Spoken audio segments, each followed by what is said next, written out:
política de Thomas Hobbes. El itinerario de trabajo que les propongo para la sesión del día de hoy es el siguiente. Primero, hablar algo de su importancia. Tendré que obviar el contexto histórico porque no nos dará tiempo. Después, las bases de lo que se llama el modelo hobbesiano. Un primer momento que llamamos el estado de naturaleza. Después, el llamado pacto de unión. Y finalmente, pero no al último, lo que se denomina el poder soberano. Importancia. Estamos ante uno de los grandes libros de la historia del pensamiento político. No es un libro menor, porque Thomas Hobbes, sin duda, es uno de los que construye una de las representaciones a propósito de la política más acabadas en la historia del pensamiento. Y es así por dos razones. Primero, porque con Hobbes podemos identificar un modelo que algunos han denominado precisamente como el modelo hobbesiano, que parte en buena medida de una dicotomía, la distinción entre estado de naturaleza y sociedad civil o estado civil, y el paso del primer momento al segundo momento a través de lo que se llama el contrato social, en el caso particular de Hobbes, el llamado pacto de unión. Entonces hay una forma, un modelo para representar la política y especialmente el origen del Estado. Es decir, el Estado no es resultado de una evolución natural, sino el Estado es, con Hobbes, un artificio, o si se quiere, una construcción artificial. Es un producto de los hombres.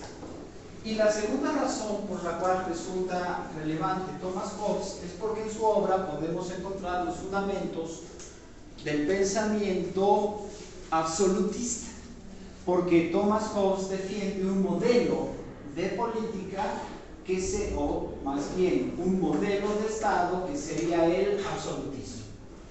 Dado que Hobbes parte de una premisa pesimista, es decir, señala que en el estado de la naturaleza los hombres están dominados por un conjunto de atributos negativos, dada esa premisa o dada esa condición, Thomas Hobbes señala que la única posibilidad de salir del estado de naturaleza, que es esencialmente un estado de guerra, es precisamente a través de un contrato social que derive en un estado absoluto. Dado que en ausencia del Estado lo que domina es la guerra de todos contra todos, o si se quiere, el poder del más fuerte, dado que los hombres somos incapaces de autogobernarnos, porque eso se traduciría en la aniquilación de la especie humana, entonces la única forma de garantizar la vida de los hombres y por lo tanto de dar posibilidades al orden social es constituir un estado absoluto al que denomina precisamente el mediato. Entonces, en suma, vale la pena leer a Hobbes y yo les recomendaría que pudieran adquirir este magnífico libro. En el Fondo de Cultura Económica se encuentran ediciones, hay una edición muy buena de Leviatán de Hobbes a un precio relativamente accesible. Decía, vale la pena leer a Hobbes por dos razones.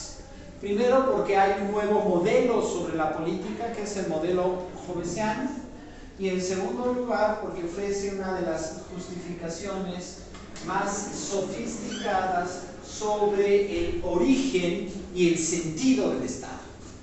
Yo personalmente no comparto sus premisas.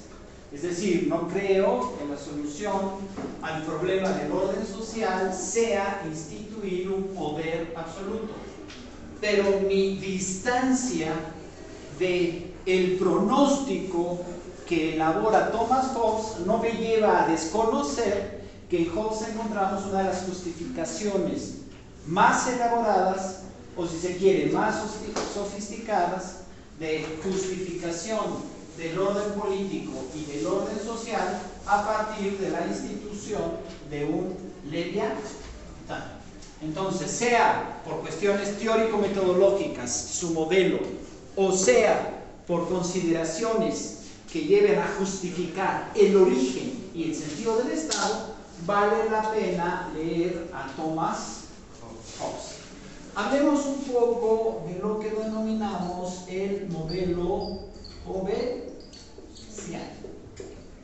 que el adjetivo está en buena medida relacionado con la vida y especialmente la obra, la contribución teórica política de este pensador inglés nacido en 1588 y fallecido en 1679, en el contexto de una Inglaterra marcada precisamente por la guerra civil.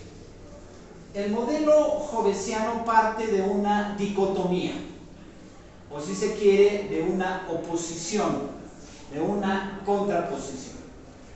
Un primer momento es el denominado estado de naturaleza. Hobbes concibe al estado de naturaleza no como un momento histórico, es decir, él no busca encontrar dentro de la historia de la humanidad aquel periodo histórico que podríamos eventualmente denominar como estado de naturaleza. Cuando Hobbes recurre a esta noción, está pensando fundamentalmente en una hipótesis de trabajo, o lo que algunos denominan una idea regulativa. Y el sentido de esa idea regulativa es cuál es la situación, el Estado, porque el Estado puede tener dos denominaciones. El Estado es una comunidad política que nace precisamente con la modernidad, o el Estado puede visualizarse como una situación. Cuando decimos el estado del tiempo, no nos estamos refiriendo a una comunidad política, sino hacemos alusión a cuál es la situación del tiempo. Cuando Hobbes habla del estado de naturaleza, está pensando cómo vivían los hombres, en este caso los individuos, antes de la fundación del Estado. ¿Cuál era la situación de los hombres o de los individuos? Dado que la obra de Thomas Hobbes es una teoría individualista, en sentido contrario a las teorías políticas de la antigüedad, que son esencialmente teorías holísticas, o si se quiere, organicistas. En el caso de Hobbes parte de la existencia de individuos. Y la pregunta entonces, para darle carta de naturalidad a la noción de estado de naturaleza, es ¿cuál era la situación? ¿Cómo vivían los hombres unos con otros en un hipotético estado de naturaleza? Entonces, a lo que se refiere Hobbes en este caso es cómo el hombre vivía en un estado más primitivo, ¿no? O pues sí, como lo dicen, en su estado más natural, ¿no? Digamos, nosotros podemos utilizar expresiones como estado primitivo. Incluso algunas personas de manera despectiva utilizan la expresión estado salvaje. Pero él no hace alusión a esas nociones. Y digamos, ¿cómo vivían los hombres unos con otros en un momento en el cual se carece de Estado y establecen fundamentalmente relaciones naturales? Lo podríamos frasear de esa manera. El estado de naturaleza está caracterizado por un conjunto de individuos, por una pluralidad de individuos. Y la noción de estado de naturaleza se contrapone a lo que denominaríamos la sociedad civil, que puede utilizarse la expresión sociedad civil como sinónimo de estado civil. ¿De acuerdo? La noción sociedad civil entre nosotros tiene un significado distinto, porque cuando hablamos actualmente de sociedad civil, hacemos referencia esencialmente a la sociedad organizada. A la sociedad organizada más allá del Estado y más acá del mercado. Se hace alusión especialmente a la sociedad organizada que se expresa, por ejemplo, en los organismos no gubernamentales. Aquí no es así. Aquí se habla de sociedad civil como sinónimo de Estado civil. Y aquí ya no existe una pluralidad de individuos, sino aquí hay una unidad política. ¿De acuerdo? Esa pluralidad de individuos se resuelve una unidad política que nosotros llamaremos precisamente Eleviatán. ¿De acuerdo?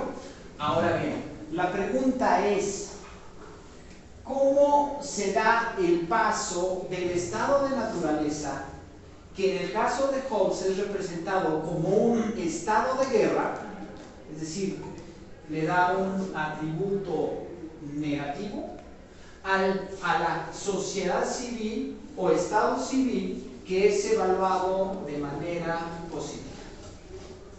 Y eso lo hace a través de una figura que denominaremos el contrato.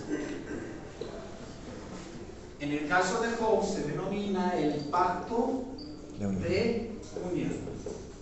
Los hombres hacen un pacto de unión unos con otros a fin de salir del estado de naturaleza, que es esencialmente un estado de guerra, e ingresar al estado civil o fundar el estado civil. Si esto es cierto, entonces el Estado es una comunidad política que no ha existido siempre, dado que los individuos que conforman el estado de naturaleza preceden al Estado. La parte, los individuos, es más importante que todo, la comunidad política o estado civil. Si esto es cierto, entonces el Estado tiene su origen en un contrato o pacto de unión, en el caso de Hobbes, que llevan a cabo los individuos unos con otros para fundar el Estado civil. Por lo tanto, el Estado civil es una construcción artificial. ¿De acuerdo? Entonces, nosotros podemos ubicar el pensamiento de Hobbes a la luz de un modelo hobbesiano que se distingue porque establece las bases del jus naturalismo. Jus naturalismo: en el estado de naturaleza los individuos gozan de un conjunto de derechos naturales. Toda persona, o si se prefiere, todo individuo, por el hecho de ser individuo, goza de derechos naturales. Por lo tanto, el pensamiento de Hobbes está en el marco de la doctrina jus naturalista, o si se quiere, del jus naturalismo. Ismo, doctrina del ius, derecho natural.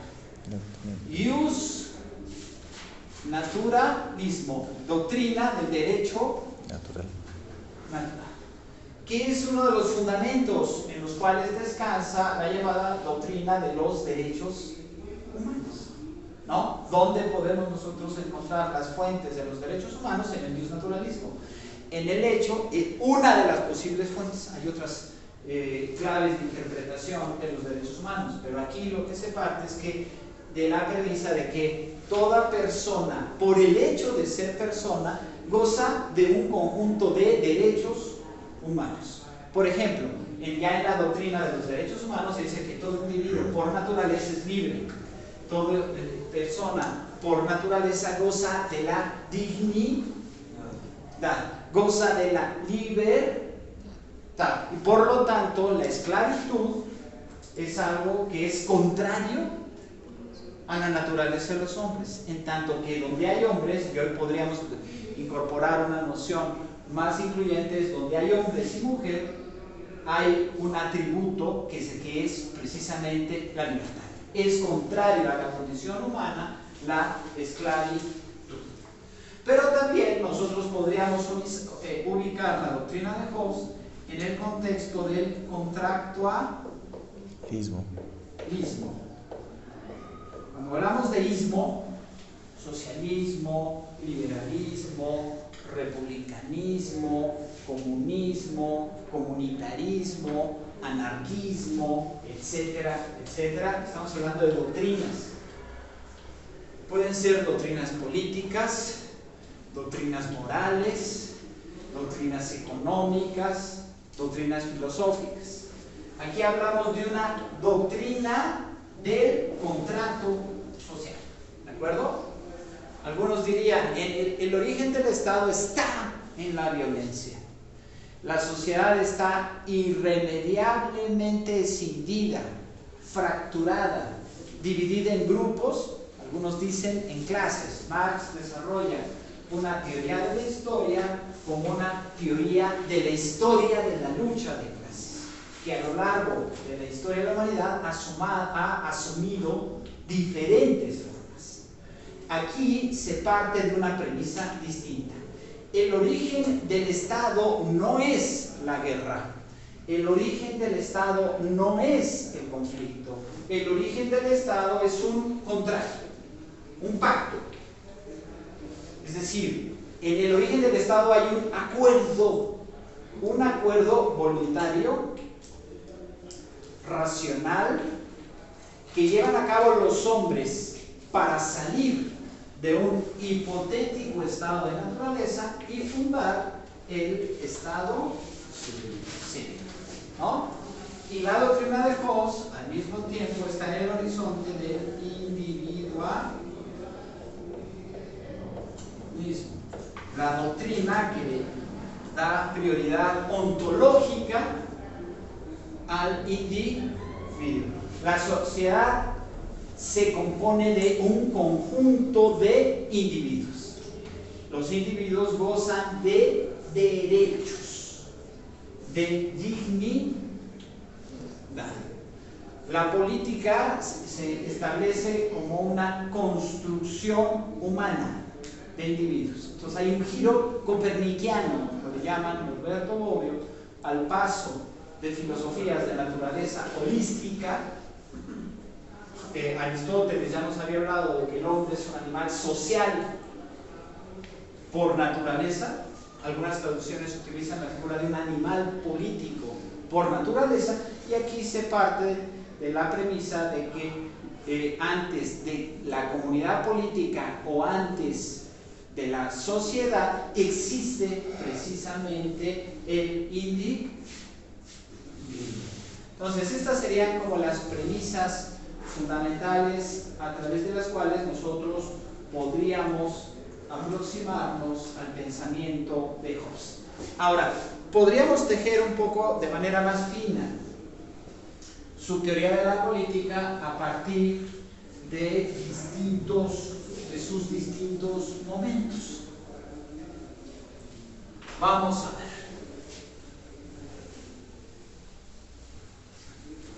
Siempre dar clases en medio de un eclipse es... No me había tocado dar clases en medio de un eclipse. Puede ser algo... ¿Ustedes habían tomado clases en medio de un eclipse? No. Sí. Espero que no pasado el eclipse no nos convirtamos en seres extraños, desconocidos, inaguales, pudiera ser el caso.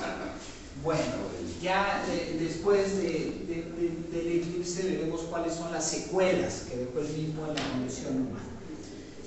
Lo cierto es que podemos identificar en Hobbes un primer momento que llamaríamos el estado de naturaleza,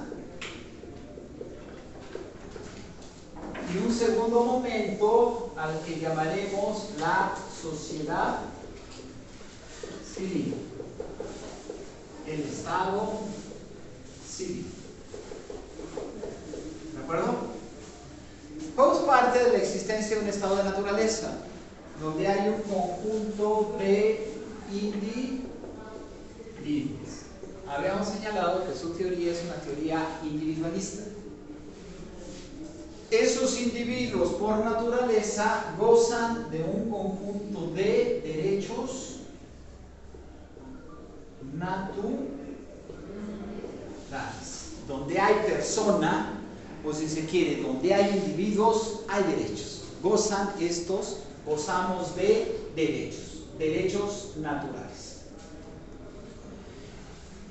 Uno de los derechos más importantes en el estado de naturaleza es la igualdad. Por naturaleza, los hombres somos iguales. ¿De acuerdo? Mi sangre, aunque plebeya, también tiñe de rojo, dice una de las expresiones de la cultura popular. Igualdad. Hay una igualdad de hecho. ¿A qué nos referimos con una igualdad de hecho? De que todas las personas tenemos las mismas capacidades físicas, capacidades intelectuales. No diré que tenemos la misma dosis de capacidades físicas o capacidades del espíritu o intelectuales, pero donde hay hombre, hoy tendríamos que agregar, esto no aparece en el lenguaje de Hobbes, donde hay ser humano, existe una igualdad de hecho, capacidades, habilidades físicas y habilidades intelectuales. Hay una igualdad de derechos. Y dice Hobbes, todos los hombres en el estado de naturaleza tienen derecho a todas las cosas. ¿Sí? Derecho a todas las cosas. Si nosotros decimos que todo el mundo tenemos derecho a todas las cosas, estamos diciendo que nadie tiene derecho a algo en particular. Porque si todo es de todos, en consecuencia, nada es de nadie. Y hay una igualdad de pasiones. ¿Sí? Nosotros, los seres humanos, no solamente somos seres racionales, sino también somos seres pasionales. Ahora bien, todo parecería que en la condición natural, dado que lo que predomina es la igualdad entre unos y otros, el estado de naturaleza es una situación de armonía. La naturaleza es generosa en bienes y por lo tanto los hombres viven en plena igualdad y libertad, sin conflicto con los unos y los otros. No. Thomas Hobbes no es tan optimista, porque dice que en el estado de naturaleza aparece el conflicto. Y es un conflicto que está asociado a varias razones. Primero de ellos, en el estado de naturaleza, los hombres existe competencia. Los hombres compiten unos con otros por las mismas cosas naturales. ¿No? Si todo es de todos, unos compiten por las mismas cosas. Ahora bien, esa competencia en el caso de Hobbes se traduce en desconfianza. Porque pareciera que donde hay competencias en las que participan los seres humanos, lo que predomina no es precisamente la confianza, sino la desconfianza. Pensemos en una competencia deportiva. En el fútbol, o en el fútbol americano, o en el béisbol. Los jugadores antes del juego prometen jugar limpio. Y sin embargo, cuando comienza el juego, pueden recurrir al juego sucio. Por eso en las competencias deportivas, en todas las competencias deportivas, existe un árbitro. ¿Por qué? Porque los hombres prometen muchas cosas y no siempre cumplen sus promesas. Los jugadores prometen jugar limpio y no cumplen sus promesas porque en ocasiones juegan sucio. Y por lo tanto requerimos de un árbitro. Lo mismo sucede en la competencia política. Los partidos políticos prometen competir limpio y sin embargo necesitamos leyes electorales, necesitamos árbitros electorales, como es el caso del Instituto Nacional Electoral, porque los partidos políticos de distinto signo ideológico no suelen no suelen respetar las reglas electorales. Por lo tanto, si no hubiera desconfianza, entonces la competencia no requeriría de árbitros. Incluso en el matrimonio, ¿por qué la gente se casa frente al Estado? Por la premisa de cierta desconfianza frente al otro. Dice Hobbes en algún momento, las leyes que no descansan en la espada no son más que simples palabras. La espada es la figura de la sanción que descansa en el Estado. ¿De acuerdo?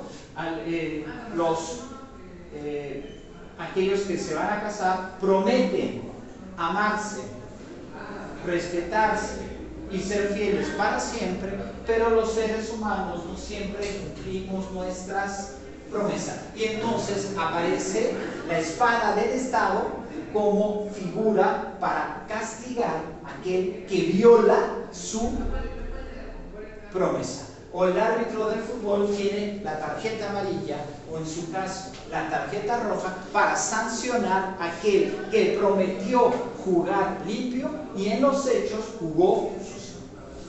¿De acuerdo? Entonces, en el estado de naturaleza los hombres compiten por lo mismo.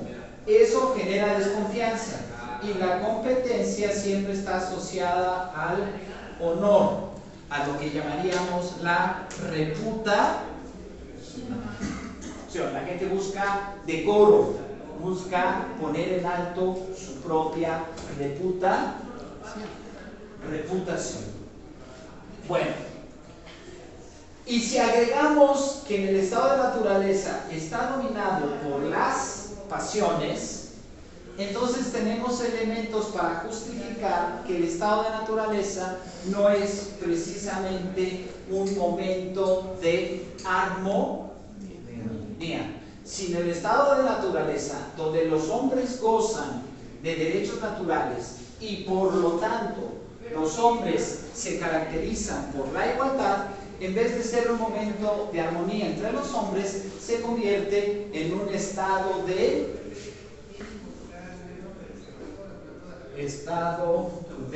guerra de todos contra todos.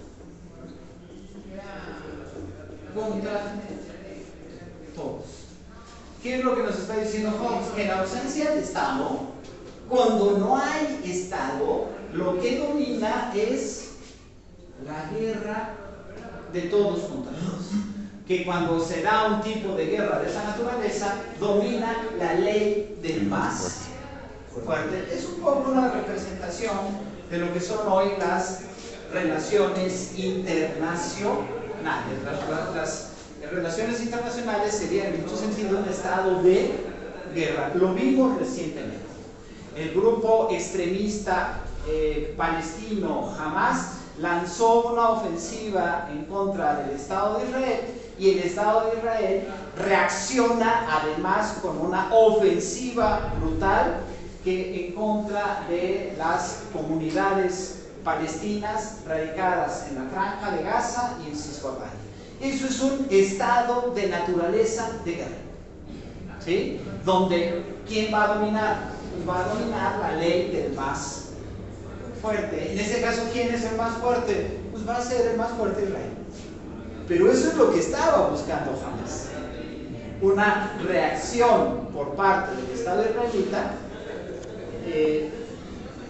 sin límite, desmesurada, precisamente para alentar el odio de los palestinos con respecto a los judíos.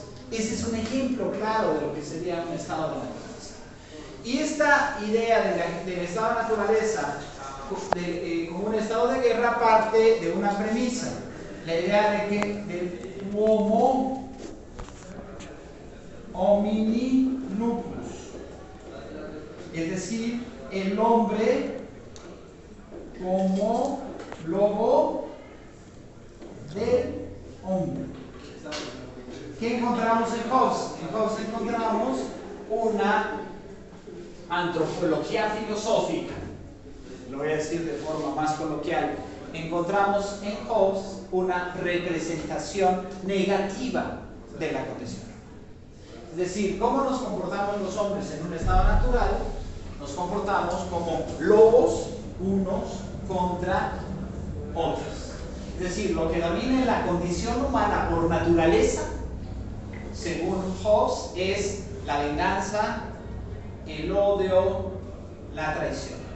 Hobbes es esencialmente pesimista con respecto a las características de los seres humanos. Un poco podemos nosotros encontrar el pesimismo de Hobbes en aquellos momentos en los cuales hombres y mujeres venimos de una ruptura amorosa y para poder un poco soportar la pérdida del ser amado, activamos un mecanismo que se llama el odio. ¿Sí? Necesitamos odiar al otro porque lo amamos demasiado. Y entonces al otro le damos una serie de atributos negativos A, B, C y D. Esta representación es una forma de representar la condición humana. Rousseau, por ejemplo, tiene otra idea. Rousseau parte de la idea de que en el estado de naturaleza domina la figura del buen salvaje. Es decir, en el origen los hombres fuimos buenos, sostiene Rousseau. En todo caso, es el proceso de civilización el que echó a perder al hombre. El hombre nació bueno y la manzana se pudrió con la civilización. ¿Cuándo nos echamos a perder como seres humanos? Con la civilización, dice Rousseau. Hobbes partiría de una premisa distinta. Nosotros nacimos podridos. Es decir, Hobbes sería en este caso pesimista. Bueno, entonces, el estado de naturaleza es un estado de guerra de todos contra todos. En el estado de naturaleza no hay actividades productivas. En el estado de naturaleza no hay la posibilidad de que florezca la condición humana, sino en el estado de naturaleza, que es un estado de guerra de todos contra todos, el escenario que se avisora es el escenario de la muerte. ¿De acuerdo? La consecuencia lógica de la guerra es precisamente la muerte. Por lo tanto, os dice, los seres humanos somos jodidos por naturaleza. Pero eso no significa que los seres humanos sean seres irracionales. Es decir, la razón nos lleva a precisamente, poder establecer principios para salir del estado de naturaleza. Y es cuando Hobbes habilita su teoría del contrato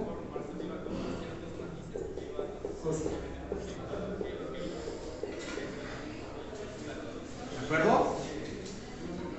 Que Hobbes lo llama el contrato social, el pacto de unión. Los hombres deciden llevar a cabo un pacto de unión, un contrato social, a fin de salir del estado de naturaleza, que es un estado de guerra, y fundar el estado civil. Ahora bien, para poder llevar a cabo este contrato, Hobbes hace una distinción analítica importante entre derecho natural y ley natural. El derecho natural es la libertad que tienen los hombres para hacer todo aquello que no atente contra su propia naturaleza. La libertad que tienen todos los hombres de ser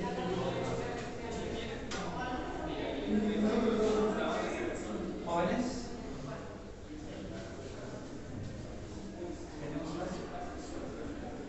Gracias.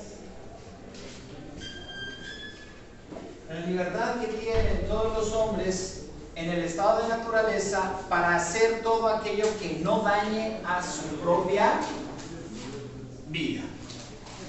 La ley natural es un precepto establecido por la razón que lleva a los hombres a no hacer todo aquello que atente contra su vida. La distinción entre derecho natural y ley natural es la distinción entre derecho y obligación. La ley natural es un precepto de la razón. Todos los seres humanos por naturaleza somos racionales.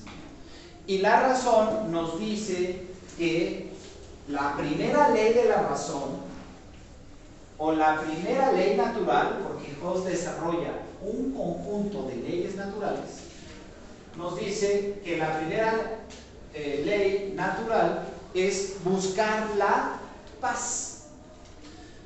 Si vivimos en una situación de guerra de todos contra todos, entonces la primera ley natural nos diría a buscar la paz. A mí me resulta muy oportuna la primera ley natural de Hobbes, porque la suelo utilizar en buena medida cuando voy conduciendo un automóvil. Cuando uno conduce en la Ciudad de México un automóvil está en muchos sentidos en un estado de naturaleza hobbesiana, una situación de guerra de todos contra todos. Bueno, ¿cuál sería un precepto de la razón? Buscar la paz. Es decir, no caer en el juego de la guerra. O por ejemplo, cuando se acentúan los conflictos entre amigos o se acentúan los conflictos de pareja, parecería que un precepto de la razón es seguir la primera ley natural de Hobbes, buscar la paz. Pero los preceptos de la razón son insuficientes, porque los preceptos de la razón es lo que nosotros conocemos el derecho subjetivo.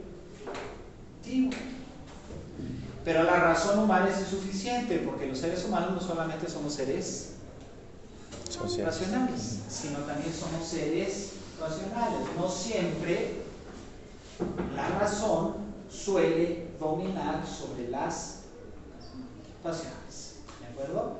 Entonces, las leyes naturales son insuficientes para conseguir la paz. Las leyes naturales, que son preceptos de la razón que establece Hobbes, son insuficientes para salir del estado de naturaleza. Por eso se requiere de un pacto. Los hombres, que son seres racionales, es decir, que establecen ciertas premisas, ciertas consecuencias. Premisa: el estado de naturaleza es un estado de guerra. Consecuencia de la guerra, la muerte. Las personas pueden ser personas, digamos, egoístas, insolidarias, abusivas, pero las personas no son, voy a utilizar una mala palabra, no puedes editar, pendejas. Es decir, son racionales, se establecen de ciertas premisas, no lo dices, ciertas premisas y ciertas consecuencias. Y la consecuencia de seguir en el estado de la naturaleza es la guerra, y la consecuencia de la guerra es la muerte. Por eso los hombres llevan a cabo un pacto de vida. ¿Qué es un pacto? Es un acuerdo que llevan a cabo ¿quiénes? Los hombres, en el doble sentido de la expresión. Los seres humanos y los seres del sexo masculino. No aparecen aquí todavía en la escena las mujeres.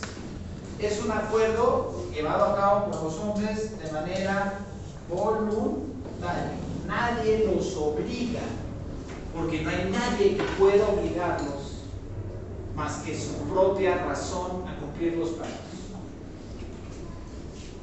Y además es un acto racional. Los hombres, apelando a la razón, deciden salir del estado de naturaleza a través de un pacto.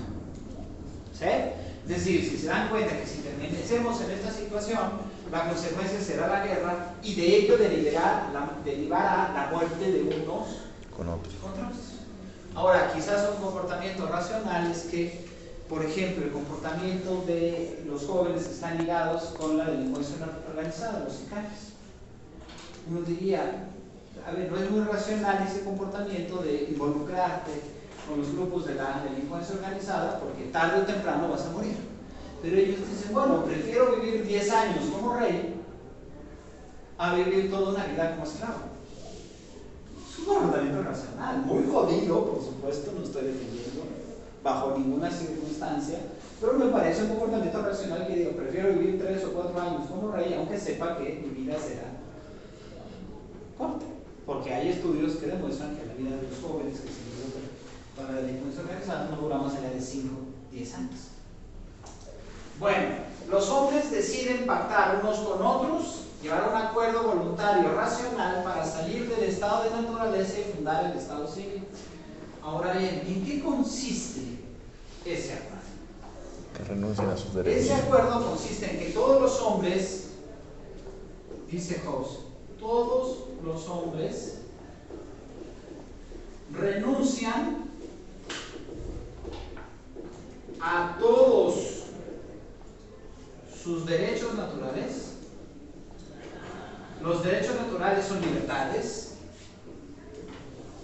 son poderes, ¿no? Yo tengo el poder de expresarme, yo tengo el poder de manifestarme, yo tengo el poder de reunirme, yo tengo la libertad de expresarme, yo tengo la libertad de manifestarme, yo tengo la libertad de reunirme, yo tengo la libertad de creer o de no creer. Los derechos naturales son libertades, las libertades son poderes, poderes de hacer cosas, el poder de hacer cosas. Por lo tanto, todos los hombres renuncian a todos sus derechos naturales, excepto a uno. ¿Cuál es el derecho que no renuncian? El derecho a la vida, que es el primer derecho, ¿no? El primer derecho natural que gozan los hombres es el derecho a vivir. Toda persona, por el hecho de ser persona, tiene derecho a vivir. Y miedo a la muerte. Ya nosotros podríamos corregirle la plana a Hobbes y asumir que quizás hay vida que vale la pena vivir y vida que no vale la pena vivir. Podríamos utilizar la expresión calidad de vida. Do you believe in love after love? ¿Qué es el you? ¿Tú crees en el amor después del amor? Sí. ¿Se puede rehacer la vida después de la pérdida del ser amado, de la pérdida del amante, de la novia o del novio? Yo creo que sí. Pero la gente en una enfermedad terminal tendría derecho, se está discutiendo actualmente el tema de la eutanasia, ¿no? Entonces, todos los hombres renuncian a todos sus derechos naturales, excepto uno, el derecho a la vida, y lo ceden a un tercero. ¿Quién es ese tercero? el poder soberano.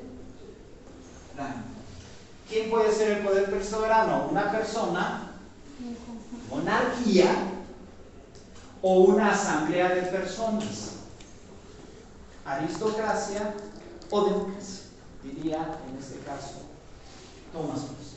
Fíjense ustedes la fórmula del contrato. Todos los hombres renunciamos a todos nuestros derechos naturales, excepto uno, el derecho a la vida, y cedemos todos nuestros derechos a un tercero, sea una persona o una asamblea de personas. Ese tercero, que es el poder soberano, es el que va a garantizarnos nuestra vida. Y Hobbes sienta las bases de la función mínima del Estado. ¿Cuál es la función mínima que debe cumplir cualquier Estado, jóvenes? Garantizar la vida y bienes. Si mi vida y mis bienes están en riesgo, entonces estamos ante una crisis de Estado. ¿De acuerdo? Todos los hombres renuncian a todos sus derechos naturales, excepto uno, que es el derecho a la vida, y ceden todos estos derechos a un tercero, que es el poder soberano. Ese poder soberano reúne todos los poderes de los individuos. Y ese poder soberano, y estamos ya en el momento de la sociedad civil, Hobbes lo denomina el Leviatán.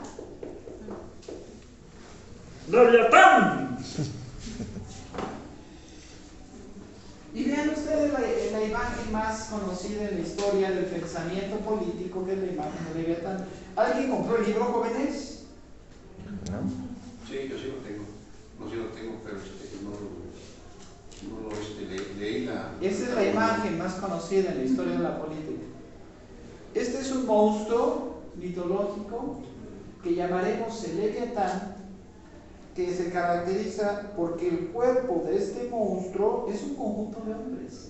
O sea, si ustedes se acercan a esta imagen del Leviatán, es un conjunto de hombres.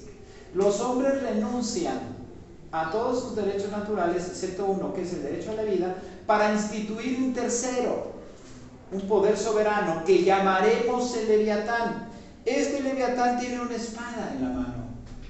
¿Qué significa la espada? El poder, que tiene la fuerza, y tiene un cetro en la otra mano, que tiene la autoridad. ¿De dónde nace la autoridad de este monstruo colectivo? De que los hombres le cedieron su poder a un tercero. ¿Para qué le ceden los hombres el poder a un tercero? Para que no se maten Para que entre les ellos. garantice la vida. ¿Por qué necesito ceder mi poder a un tercero? Porque si no hay un tercero que me garantice la vida, yo estoy en guerra de todos contra todos.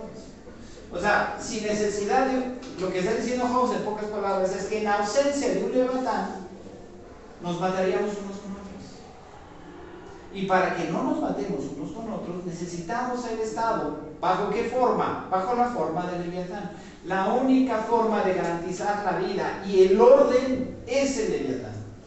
Hobbes es teórico del absolutismo. Hobbes defiende un modelo de Estado absoluto, es decir, un Estado con todos los poderes, con poderes ilimitados. Porque si tenemos un Estado con poderes ilimitados, entonces estará en garantía nuestra vida y nuestros bienes. El Leviatán es un poder absoluto. Es decir, un poder ilimitado. Es un poder indivisible. Hobbes está en contra de la teoría de la división de poderes. Los poderes ejecutivos, legislativos y judiciales descansan en un solo hombre. Y es un poder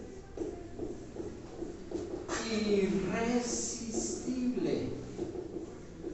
¿Por qué? Porque los hombres acordaron a través de un pacto ceder su mando y su poder a un tercero. Por lo tanto, los hombres no pueden rebelarse, no pueden resistir, no pueden desobedecer a quienes ellos mismos instituyeron. Cuando tenemos un poder absoluto, indivisible, irresistible, pues estamos en cara del Leviatán. ¿Qué es lo que hace Hobbes? Otorgarle carta de naturalidad al absolutismo. El absolutismo, es decir, la teoría del poder absoluto, la teoría del poder soberano absoluto, irresistible, indivisible, irresistible, lo que justifica es que necesitamos un tipo de estado de esa naturaleza como condición de posibilidad para garantizar la vida de los hombres. En ausencia del Leviatán, nos materiamos unos con otros. Y entonces, a partir de esta teoría del poder absoluto, podemos encontrar nosotros justificaciones de los autoritarismos, o justificaciones de los despotismos, o justificaciones de las autocracias, o justificaciones de los autoritarismos, las teocracias, de los totalitarismos. ¿De acuerdo? Yo no estoy de acuerdo con eso. Yo defiendo el poder democrático, por supuesto, pero sé que la justificación que elabora Thomas Hobbes es una justificación muy robusta. ¿De acuerdo? Y con ello cerramos nuestra microclase en un día de... Yo creo que nos vamos a ir a ver algo de eclipse. ¿Me parece? Entonces fue una microclase de Hobbes en un día de eclipse. El día de hoy es un día de eclipse. Que quedará grabado para que quedará recuerden. grabado el día 14 de octubre del 2023. Fue un eclipse, ¿cómo se le llama aquí también? Muy bien. Jóvenes, entonces nos vemos dentro de 15 días. Tenemos la clase correspondiente, si no me equivoco, a John Locke. Y entonces me entregan sus controles de lectura. Gracias, jóvenes.